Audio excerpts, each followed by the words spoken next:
Hi everyone, thank you so much for joining us. Today we're creating another Minnie Mouse themed tutu skirt and top. We're going to focus primarily on the different cuts and the shirt that we're creating for this tutorial. We are using a different type of polka dots for this creation. We're using what they call Swiss polka dots. It's just a fancy way of saying smaller dots on the tool. So don't let that confuse you when you are looking for your specialty flock tool to create a Minnie Mouse themed tutu. Alright, first things first, I want to share with you a couple of new ways that we are cutting our tool. The first cut can be created with scissors or with a rotary cutter and some type of round implement to use as a guide, whether it be a top from a hairspray can to a cup. Now to create what we call the rounded effect or petal effect, all you're going to do is you're going to put your tails together as closely as possible. You can take 4 pieces of your tool, put them together as closely as possible. Take your scissors and just round the edges of those pieces of tool. And now you have a really cute petal effect. You can also take your pieces once they're put together and fold over the ends to cut it more easily and more evenly. And you can see it better than I'm able to explain it. And it's an option. Most people can take their pieces of tool and just cut and round as they're going. Now the alternate method is taking your rotary cutter. And for me, I'm using the top to a hairspray can. And I'm using that as my guide.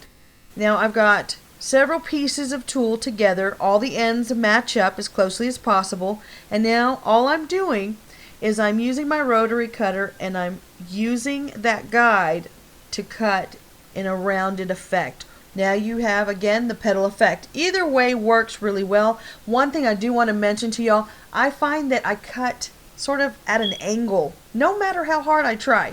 So to avoid one side being rounded more than the other, I go all the way to say 3/4 of the rounding of the ends, and then I flip it over because I know I cut at an angle, and when I flip it over I have the same side that I'm working with that needs to be fixed, and then I cut, and it doesn't matter that I'm at an angle now, and it just evens it all out, and then you've got this lovely effect for your tutu. The next thing that I wanted to share with you, this new cut that we're doing, was suggested by my son for Valentine's Day, but this can be used for any occasion.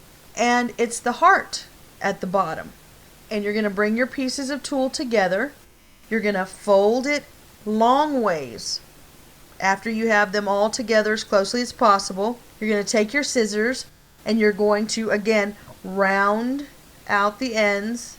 And then you're going to cut into that folded part because you want to make that heart effect.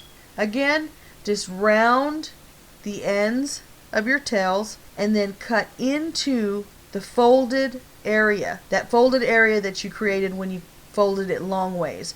And then you open it up and now you have the heart shape on the bottom of each tool piece. It looks really nifty. You'll see it in a close-up towards the end of the video. Now I will say this, I found using the rotary cutter for the petal effect took more time than just using my scissors.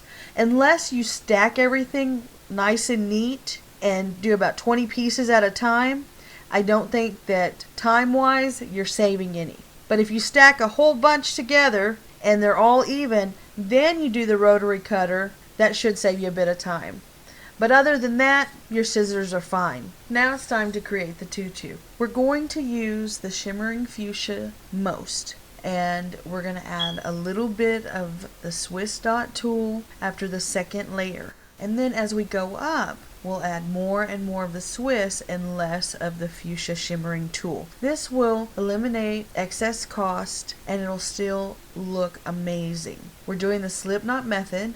Take your piece of tool, fold it in half, bring the ends as closely together as possible unless you're doing that staggered effect or layered look that you're going for. Bring it through your crocheted hole. You're going to squish that top before you put it through the hole.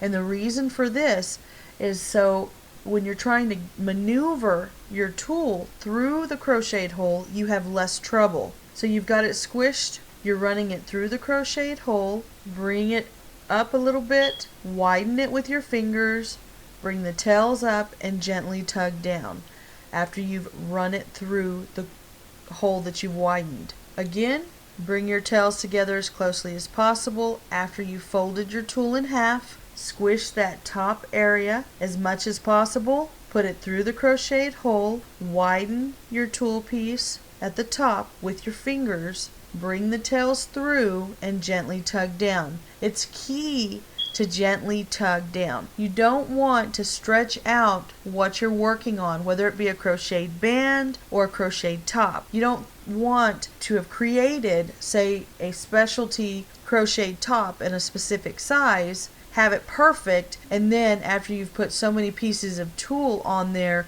it's stretched out so much that it's 2 sizes bigger than what you started with. Now that you have all of your tulle placed and you have this lovely skirt, you can add an embellishment or two to the skirt itself. Now we're going to use some ribbon. I have the 1.5 and I have the 2.5 inch ribbon that's in double-sided satin, and I'm going to run it through the crocheted holes right above my last layer of tulle. And then I've got my tails of the ribbon, and I'm going to make a pretty bow. You can put it on the side, on the front, on the back, totally up to you, or just leave it as it is and not have ribbon. Just remember, if you're using ribbon, make sure you heat seal those ends that you've cut. And here is your Swiss polka dotted tutu for your Minnie Mouse themed shirt. The supplies that we used to create our Minnie Mouse themed shirt this time are resins, primarily.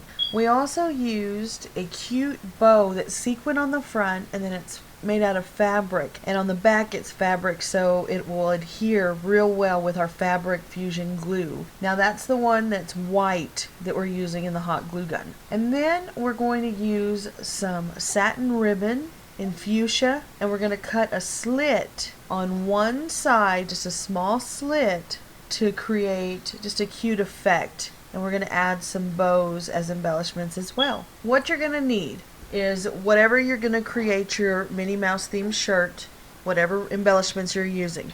For us, we're using the resins, the sequin bow and fabric bow, some little bows, some ribbon, our fabric fusion glue sticks, our scissors, and an iron. If you have a craft iron will work great. This Minnie Mouse themed shirt is really easy to make, and it looks really cute when you combine it with your tutu skirt. So pick out the resins that you're using. We're using a mixture. You can put it going straight down like buttons, or put it sporadically throughout like we're doing here. And all you're going to do is you're going to take your hot glue and you're going to put a generous amount, but not too much that when you press firmly on your fabric that it squishes out the sides, because then you have a big mess to try to clean up. To keep the fabric from adhering to the back of the fabric, the back side, you can take one of those boards that you can buy at one of your local craft stores, for shirts. Or if you drink soda pop and you have one of those dividers left, put that in between, and that will avoid the mistake of having your resin with the glue on it attached to both pieces of fabric, the front and the back of the shirt. Alright, so again, you're going to put a generous amount in the middle, and then when you press firmly, it'll spread out without going too far out. And again, what I mean by that is when you're pressing firmly, you want it to spread out some, but you don't want it to seep out of the edges, because that can be a real hassle to clean up. Now, one thing that I love about this bow is that it's got real pretty sequins, shimmering, shiny sequins on the front, but on the back, it's fabric, almost like felt. And it's going to make it a lot easier to keep on that shirt firmly and securely. So you're going to put a line of glue all the way around the back of it, and then you're going to put a little bit more where you want it to spread. Put it on top of your shirt where you're going to place it. Make sure you have that picked out ahead of time. Now press firmly. One thing that you can do is you can really press firmly with this style bow, and it will pop back up, so it'll still look like a bow when you're done. If you're using a regular bow that you're creating out of ribbon, put your fingers through the loops and press firmly that way. And when you do that, it won't flatten, but it will adhere securely to your shirt. And see, that's all you have to do for this part. Now, turn your shirt inside out and take your iron. This is where you're going to use your iron. If you will feel for your resins and for your bow or any embellishments that you're using, if it feels clumpy at all or you feel like it didn't really adhere enough because it dried too fast, go ahead and run your iron over each resin, making sure that the glue is smoothed out and that it really sticks to the fabric. And only do it for just a moment. You're just going to heat it long enough for that glue to be workable again. You just want the glue to melt again, so that way that you can really make sure that it's firmly placed on your shirt. Remember, you can always add glue, but it's really difficult to take away. So again, just generous, but not so much that it's seeping out the ends. So you've smoothed it out. Go ahead and let that set for a couple of minutes. Flip it inside out again where you have it the way it's supposed to be. And now when we're going to work on the side, as I've said previously, we have some new additions to the family, so please bear with us. We're going to cut a slit on one side of the shirt. And what we're going to do here is we're just going to cut a couple of pieces of ribbon. We're going to heat seal it, and we're going to glue each side, as you see here.